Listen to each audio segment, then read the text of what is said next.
maltratado, não fazia ameaças, mas entregava-se àquele que julga retamente. A gente vê aqui 1 Pedro 2:23. 1 Pedro 2:23. Pois ele, quando ultrajado, não revidava com ultraje, quando maltratado, não fazia ameaças, mas entregava-se àquele que julga retamente. Né? Então, daí que vinha a autoridade do Senhor Jesus. Né? Ele, quando era ultrajado, não revidava com ultraje. Quando maltratado, não fazia ameaça, mas entregava-se àquele que julga retamente. E Pilatos estava maravilhado com o Senhor, né? Com a atitude dele. Né? Que ainda naquela situação ali, ele ainda via naquele homem ali um homem cheio de amor, cheio de compaixão, né? Ele não estava pensando em si mesmo, mas estava pensando nas outras pessoas. E Pilatos, ele fica maravilhado com o que o Senhor está falando, né? Então, aqui, continuando aqui. Donde és tu? Mas Jesus não lhes deu resposta. 10. Então Pilatos o advertiu. Não me respondes? Não sabes que tenho... Olha só que interessante. Pilatos falando para Jesus. Não sabes que tenho autoridade para te soltar e autoridade para te crucificar? Respondeu Jesus. Nenhuma autoridade, é aquilo que eu estava falando, da autoridade delegada, né? Olha, Jesus fala, nenhuma autoridade terias sobre mim, se de cima não te fosse dada. Então, quer dizer, toda aquela autoridade ali que Pilatos estava tendo, de fazer tudo aquilo ali com o Senhor, né? Que estava tudo que estava acontecendo, tinha sido dada no alto, né? Porque o Senhor estava sendo conduzido para aquilo ali pelo Espírito. Nenhuma autoridade teria sobre mim se de cima não te fosse dada. Por isso, quem me entregou a ti, maior pecado tem. Então, aqui Jesus está declarando uma coisa interessante, né?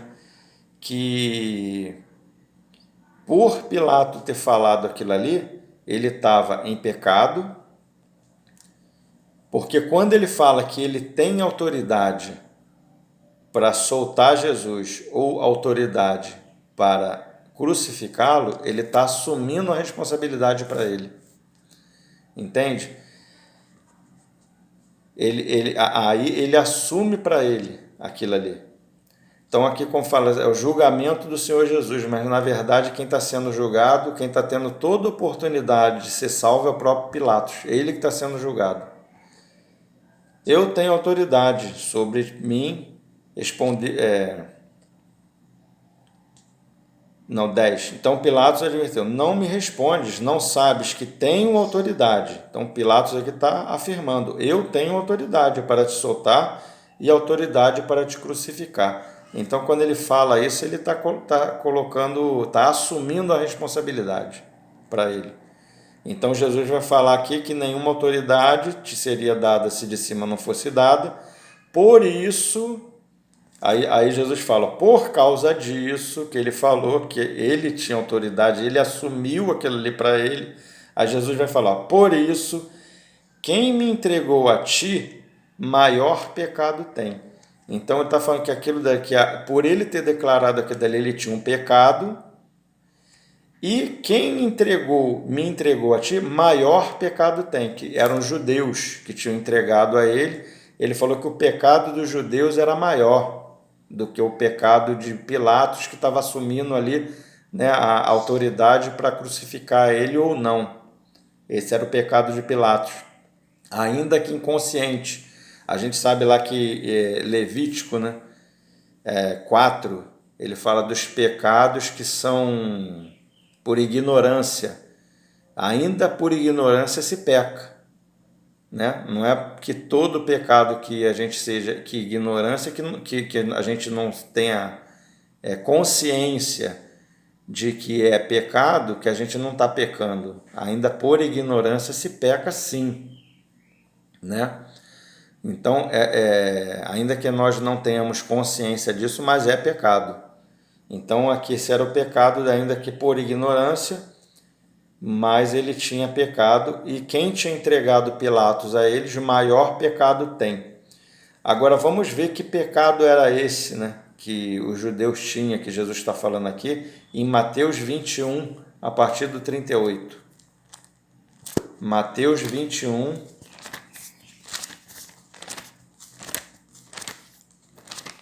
Mateus 21, a partir do 38.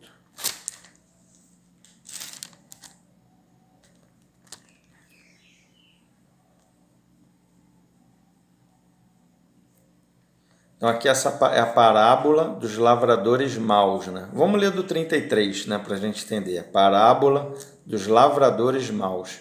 Sabe que o Senhor, ele compara a igreja com uma vinha, né? Com uma vinha. Depois ele vai falar, eu sou a videira verdadeira. Então ele está comparando aqui com uma vinha. E as pessoas que ficaram para cultivar essa vinha são os lavradores, a quem ele entregou a responsabilidade da vinha. Então aqui 33, atentai noutra parábola. Havia um homem, dono de casa, que plantou uma vinha. Então aqui é o próprio pai, um dono de casa que plantou uma vinha. Cercou-a de uma sebe, construiu nela um lagar, edificou-lhe uma torre e arrendou-a a uns lavradores. Né? O lagar aqui fala da cruz, né? Cercou-a de uma sebe, construiu nela um lagar. O lagar aqui é uma metáfora da cruz, né? É onde a uva ela é amassada, espremida, né? Onde ela, vamos dizer assim, morre, onde ela é massacrada, ali ela vira o suco da uva, né? Edificou-lhe uma torre, né? É o local de vigia, né? E arrendou-a a uns lavradores. Depois se ausentou do país. Ao tempo da colheita, enviou os seus lavradores aos lavradores, quer dizer, foram os profetas. No tempo da colheita, enviou os seus servos, que ele está falando dos profetas, aos lavradores, os profetas do Velho Testamento, para receber os frutos que lhe tocavam. E os lavradores, agarrando os servos, espancaram a uns, mataram a outro e a outros apedrejaram. É por isso que fala, né? Jerusalém que mata os profetas. Então, os profetas eram eles matavam, apedrejavam os profetas quando eram enviados por Deus a eles, né? 36. Enviou ainda outros servos em maior número e trataram-nos da mesma sorte. E por último enviou-lhes o seu próprio filho. Então agora está falando dele mesmo. Agora foi enviado o seu próprio filho. O pai agora, que era o dono da vinha, enviou o seu próprio filho. E dizendo, a meu filho respeitarão. Mas os lavradores, vendo o filho, disseram entre si, este é o herdeiro, ora, vamos, matémo-lo e apoderemos da vinha, e o mataram. Né? Então aqui Jesus agora está expondo o que estava no coração dos fariseus, dos sacerdotes, do sumo sacerdote. É isso aqui que estava no coração deles. Jesus aqui expõe, né, isso aqui. Quando, pois, vier o Senhor da vinha, que fará aqueles lavradores? Responderam-lhe, fará perecer horrivelmente a estes malvados, e arrendará a vinha a outros lavradores que lhe remetam os frutos nos seus devidos tempos. Perguntou-lhe Jesus, nunca lestes nas Escrituras? A pedra que os construtores rejeitaram, essa veio a ser a principal pedra angular. Isto procede do Senhor e é maravilhoso aos nossos olhos. Portanto, vos digo que o reino de Deus vos será tirado, ele está falando aqui para os judeus, e será entregue a um povo que lhe produza os respectivos frutos. Todo o que cair sobre esta pedra ficará em pedaços, e aquele sobre a quem ela cair ficará reduzido ao pó. 45. Os principais sacerdotes e fariseus, ouvindo estas parábolas, entenderam que era a respeito deles que ele falava, e, conquanto buscassem prendê-lo, temeram as multidões, porque estas o consideravam como profeta. Então a gente vê aqui, né, que eles entendem que Jesus está falando deles. Então aqui é exposto, Jesus expõe o que estava no coração deles, né? E 46. E conquanto buscassem prendê-lo, temeram a multidão. Já queriam prender ele mesmo. E mesmo assim, entendendo a parábola, eles queriam prender ele para matar. Ainda assim. Então, esse era o pecado deles aqui que Jesus está falando para Pilato. Aqueles que me entregou a ti, maior pecado tem. Porque eles estavam querendo tomar posse do reino. Sabe, muitas das vezes, inconsciente, a gente vê irmão caminhando assim e avançando nisso. Muitas das vezes até inconsciente. Você peca contra o governo, peca contra o espírito, por quê? Porque você está almejando a autoridade. Muitas das vezes nega até que é a autoridade que quer. Não, é pela liberdade. É para todos, somos livres. Vamos fazer o que nós queremos e bem entendemos. E estão pecando contra o governo, contra a autoridade delegada de Deus à igreja, né? Os anciãos das igrejas, né? E tenta tomar para si a vinha. A partir desse momento, Pilatos procurava soltá-lo, mas os judeus clamavam: se solta este, não és amigo de César. Todo aquele que se faz rei é contra César. Né? Interessante, né? Mateus 20, 20. A gente está falando da autoridade do Espírito, né? Mateus 20, 20. Então, vamos lá para Mateus. Vamos ler mais alguns textos para a gente estar encerrando.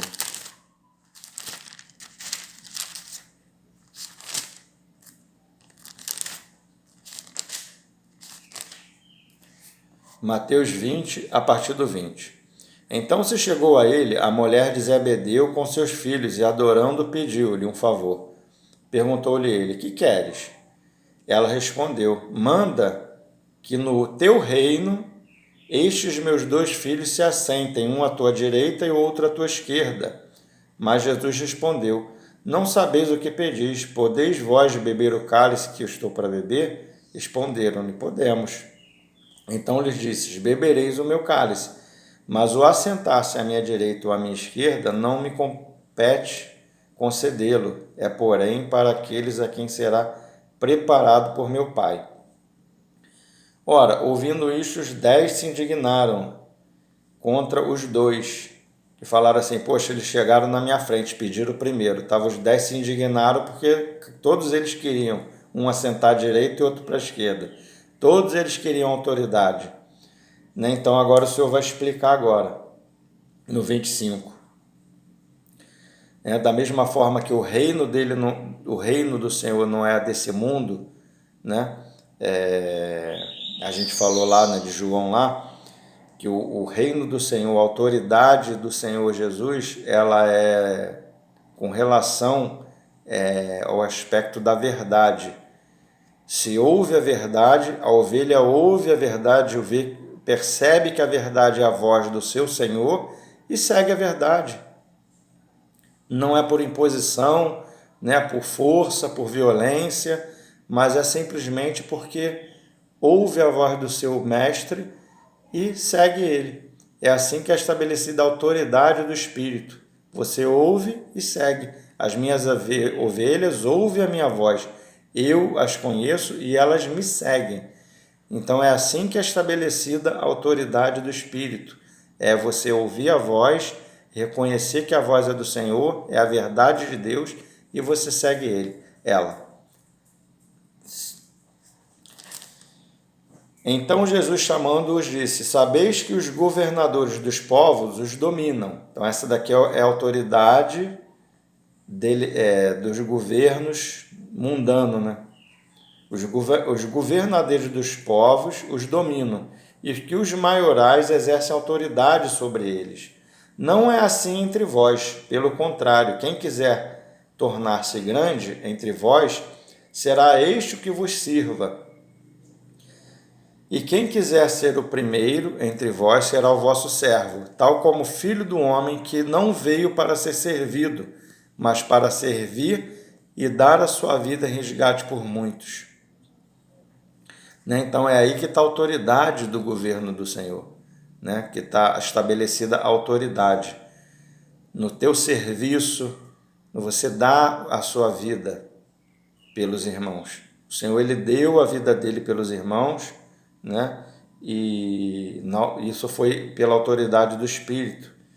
E foi um serviço dele. Ele não veio, tal como o Filho do Homem, que não veio para ser servido, mas para servir. Né? É aí que estava a autoridade dele. Ele não veio para ser servido, ele veio para servir.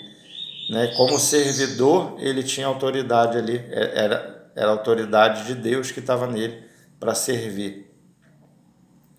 Mas para servir e dar a sua vida em resgate de muitos. Então, quem quiser ser o primeiro, e será este que vos sirva. Quem quiser ser o primeiro, vos será vosso servo. Né? É assim no reino do Senhor que é estabelecida a autoridade. A autoridade ela é estabelecida no serviço, no dom que Deus dá a cada um, né? Sendo o serviço de cada um. Né? A gente tem autoridade no serviço que o Senhor nos deu para fazer. Se o Senhor ele nos deu um serviço, nós temos autoridade naquele serviço ali, não em outro. Né? Se outra pessoa, outro irmão tem autoridade em outro serviço, né? A autoridade naquele serviço ali é daquele outro irmão ali. A gente não coloca a mão. A gente coloca a mão no que o Senhor colocou na nossa mão para a gente fazer. É onde ele nos deu autoridade para aquilo ali. Vamos lá em Romanos 13.